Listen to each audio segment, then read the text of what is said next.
அரசு ஊழியர்கள் ஆசிரியர்களுக்கு தமிழ்நாடு உறுதியளிக்கப்பட்ட ஓய்வூதிய திட்டம் TAPS என்ற புதிய திட்டத்தை அறிவித்துள்ள தமிழக அரசு இனிமேல் கடைசி மாத சம்பளத்தில் 50% ஓய்வூதியமாக வழங்கப்படும் என்று அதிரடி காட்டியுள்ளது.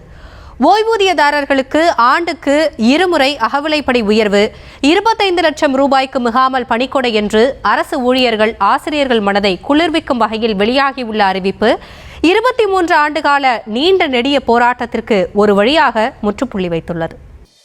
பழைய ஓய்வூதிய திட்டம் மீண்டும் அமலுக்கு வர வேண்டும் என போராடி வந்த அரசு ஊழியர்களும் ஆசிரியர்களும் மகிழ்ச்சியில் திளைக்கும் வகையில் புதிய ஓய்வூதிய திட்டத்தை தமிழ்நாடு அரசு அறிவித்துள்ளது. தமிழகத்தில் கடந்த 2003ஆம் ஆண்டு பழைய ஓய்வூதிய திட்டம் ரத்து செய்யப்பட்டு பங்களிப்பு ஓய்வூதிய திட்டம் அமலுக்கு கொண்டு வரப்பட்டது. இந்த நிலையில் பழைய ஓய்வூதிய திட்டத்தை மீண்டும் அமல்படுத்த வேண்டும் என வலியுறுத்தி வருகிற 6ஆம் தேதி முதல் காலவரையற்ற வேலை நிறுத்தத்தை அரசு ஊழியர்கள் ஆசிரியர்கள் சங்கங்கள் அறிவித்தன. இதன் காரணமாக அரசு ஊழியர்கள் சங்கங்களுடன் அமைச்சர்கள் குழு பேச்சுவார்த்தை நடத்தியது. 2 கட்ட பேச்சுவார்த்தையில் கோரிக்கைகள் பரிசீலிக்கப்படும் என அமைச்சர்கள் குழு தெரிவித்த நிலையில் தற்போது முதலமைச்சரிடமிருந்து புதிய அறிவிப்பு வெளியாகியுள்ளது. அதாவது பழைய ஓய்வூதிய திட்டத்தில் இருந்த சில அம்சங்களை நிறைவேற்றும் வகையிலும் புதிதாக சில அம்சங்களை சேர்த்தும் தமிழ்நாடு உறுதியளிக்கப்பட்ட ஓய்வூதிய திட்டம் என்ற புதிய திட்டத்தை தமிழ்நாடு அரசு அறிவித்துள்ளது. இதன் மூலம் பழைய ஓய்வூதிய திட்டத்தில் இருந்தது போல ஒரு மாநில அரசு ஊழியர் ஓய்வு பெறும் போது கடைசி மாதத்தில் வாங்கிய ஊதியத்தில் பாதி அளவு, அதாவது 50% ஓய்வூதியமாக வழங்கப்படும் என அறிவிக்கப்பட்டுள்ளது. இருப்பினும் கூட ஓய்வூதியத்திற்காக CPS திட்டத்தில் அரசு ஊழியர்களிடம் பிடித்தம் செய்யப்படும் 10% புதிய திட்டத்திலும் தொடரும் என தெரிவிக்கப்பட்டுள்ளது. 50% ஓய்வூதியத்தில் ஊழியர்களின் பங்களிப்பு 10%, மீதமுள்ளவை அரசின் பங்களிப்பு எனவும் வகைப்படுத்தப்பட்டுள்ளது. அதோடு ஆண்டுக்கு 2 முறை, அதாவது 6 மாதத்திற்கு 1 முறை அரசு ஊழியர்களுக்கு இணையான அளவுக்கு ஓய்வூதியதாரர்களுக்கும் அகவிலைப்படி உயரும் எனவும் அறிவிக்கப்பட்டுள்ளது. ஒருவேளை ஓய்வூதியதாரர் இறந்துவிட்டால் அவர் பெற்று வந்த ஓய்வூதியத்தில் 60% அளவுக்கு குடும்ப பென்ஷனாக வழங்கப்படும். அரசு ஊழியர்கள் ஓய்வு பெறும் போதும் பணி காலத்தில் இறக்க நேரிட்டாலும் 25 லட்சத்திற்கும் மிகாமல் பணிக்கொடை வழங்கப்படும் எனவும் புதிய திட்டத்தில் அறிவிக்கப்பட்டுள்ளது. மேலும் ஓய்வு பெறும் வயதை நிறைவு செய்யாமல் BRS வாங்கி செல்லும் அரசு ஊழியர்களுக்கும் குறைந்தபட்ச ஓய்வூதியம் வழங்கப்படும் என அறிவிக்கப்பட்டுள்ளது.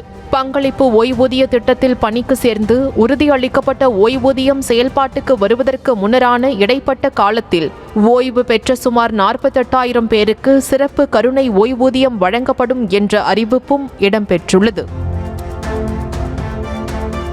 அறிவிப்பு வெளியானதை அடுத்து சென்னை தலைமை செயலகத்தில் முதலமைச்சர் MK ஸ்டாலினை சந்தித்த அரசு ஊழியர்கள் சங்கத்தினர் இனிப்பு ஊட்டி நன்றி தெரிவித்துக் கொண்டனர். தற்போது நடைமுறையில் இருக்கும் CPS என்று சொல்லக்கூடிய பங்களிப்பு ஓய்வூதிய திட்டத்திற்கும் புதிதாக அறிவிக்கப்பட்ட உறுதியளிக்கப்பட்ட ஓய்வூதிய திட்டத்திற்கும் நிறைய வேறுபாடுகள் இருக்கின்றன.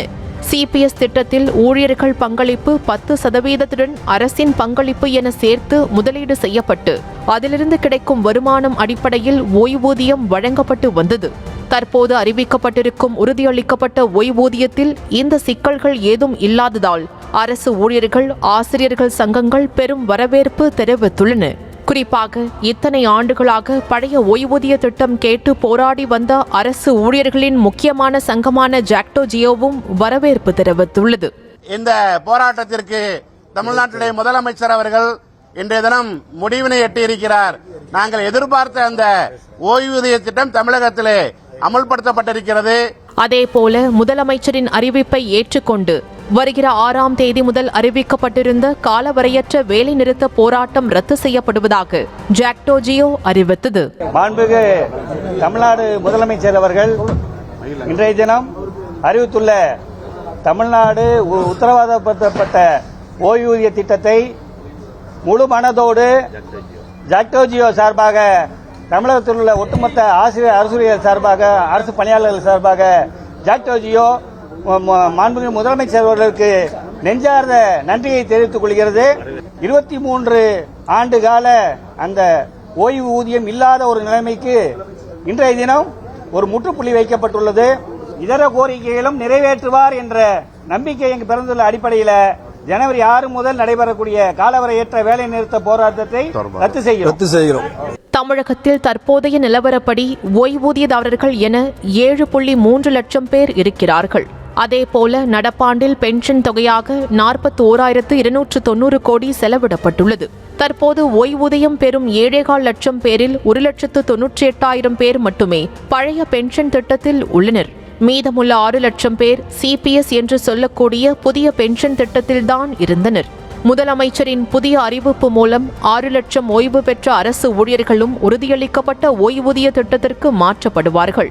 மேலும் உறுதியளிக்கப்பட்ட ஓய்வூதிய திட்டத்தை அறிமுகப்படுத்துவதன் மூலம் ஓய்வூதிய நிதியத்திற்கு கூடுதலாக 13,000 கோடி ரூபாய் அளிக்க வேண்டும்.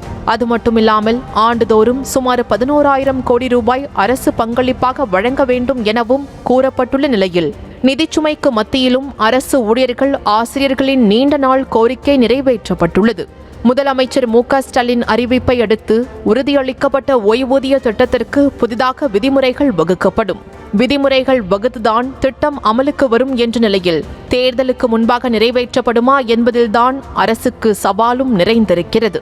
தமிழகத்தில் சுமார் 9.5 லட்சம் அரசு ஊழியர்கள் இருக்கும் நிலையில் இந்த அறிவிப்பு வரவிருக்கும் சட்டமன்ற தேர்தலிலும் நிச்சயம் எதிரொலிக்கும் என கணிக்கப்படுகிறது.